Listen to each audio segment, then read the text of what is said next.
कशी भी किया। उन्हीं चंद अहम शख्सियात में से एक अगर कोई शख्स था जिसकी इस आंख में जो मुशाहिदा किया वो मेरा बाप। मैंने अपने सर की आंखों से देखा है। मैं एक चीज डंके के चोट पे खड़ा होकर मैं कहता हूँ, मैं जब बैलबाग में पढ़ा रहा था, मैं मदरसे का चंदा करके मैं डायरेक्ट घर पे आ गया। मैं ठीक से आमतौर से काठमांडू की गाड़ी कै बजे आती है? 3 बजे के बाद आती है, या 3 बजे आती है, या 4 बजे आती है? का तू तो काठमांडू था? हाँ। तो यहाँ आ गए हो अभी जी, यही बड़ी गाड़ी मिली, यहाँ आ गए हैं। तो तुम्हारे पास वो चंदे वाला पैसा है, तू इसको लेके यहाँ क्यों चला आया? ये अमानत है, मदरसे का पैसा है, कौम की अमानत है, अब भी लेके बैठ जाओ। मैं सो भी नहीं पाया और मैं चला गया। इसकी अमानत की दयानतदारी वो खूब जानते थे कि ये पैसा जो मेरे घर में आया है वो मेरा नहीं है, मेरे बेटे का नहीं है। वो सदका, खैरात, ज़कात, अतियात और फितरे का पैसा है जो सिर्फ मदरसे का है, मेरे घर में नहीं रहना चाहिए। एक जगह है पोखरिया, लोग आने वाले थे लेकिन मौसम बिगड़ गया, नहीं आए तो आपको लगता कि वो लोग ही बयान कर देते। गांव में एकदम परेशानी आ गई, लोग जुदात में पड़ गए। मुसलमान जब तरक्की करता है तो मदारिस मसाजिद में उलझता ही। अब पैसा कौन रखे, किसके पास रहे? न कोई रखने को तैयार, न कोई समझने को तैयार। लोगों ने कहा कि ये पैसा मौलाना मुनीर के हवाले कर दो।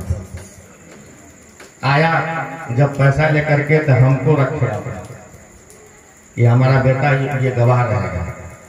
लिए करीब 2-2.5-3 साल हो गए, कोई मुतालबा करने नहीं आया। चलो हम गए।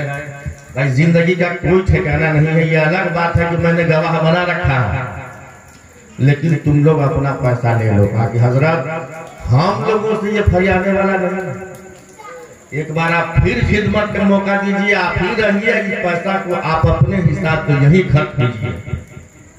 एक ईदगाह की जमीन खरीदी गई और हमारे अब्बा के ही हाथ से वही पैसा जो लाल धागे में ऊन जो होते हैं, जो सूटर जो सिलते हैं, उसी से बांध करके दिया गया था। हूबहू मेरा बाप वही पैसा निकाल के दिया। तो ये दिलबर नेपाली साहब ने उनकी जिंदगियों को बड़े करीब से देखा है। अब हमारी जहाँ तक के बात है तो हम तो ये देखे कि मेरा बाप है या बेटा है।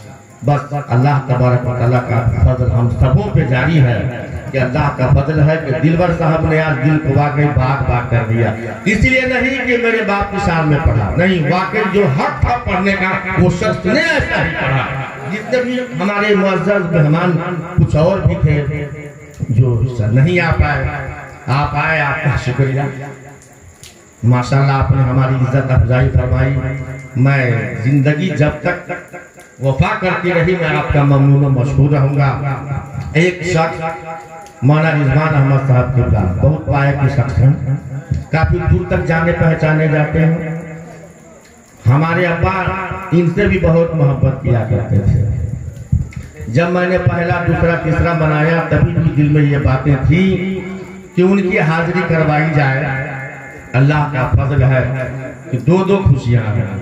एक तो भाई सुन्नत रसूल की अदा की है, तो इसी में बाप की भी याद बना लेते हैं, क्योंकि बाप है तो हर चीज है।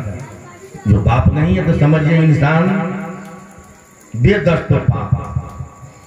मैं तो अभी इतना बेफिक्र हो गया हूँ कि मुझे कुछ पता ही नहीं चलता। जब जहाँ पाते तहाँ से आते हैं, लेकिन कमी का एहसास जरूर रहता कि कोई पूछने वाला, और यही एहसास ये याद दिलाता है कि बाप का होना बहरहाल जरूर। बहरहाल मैं सिर्फ मुबारकबाद और ममनून और मशकूर के अदा करने के लिए मैं हाजिर हो गया था। जितने भी लोग आए हैं आप सबों का शुक्रिया। अब प्रोग्राम दिलबर साहब अपने हिसाब से जैसे चलाएं, हमारे तो सब मेहमान हैं, मैं तो मेजबान हूँ, अपने हिसाब से जैसा चलाए, बस कोई खाली नहीं रहना चाहिए, मौका बहरहाल मिल जाना चाहिए। अस्सलामु अलैकुम व रहमतुल्लाह।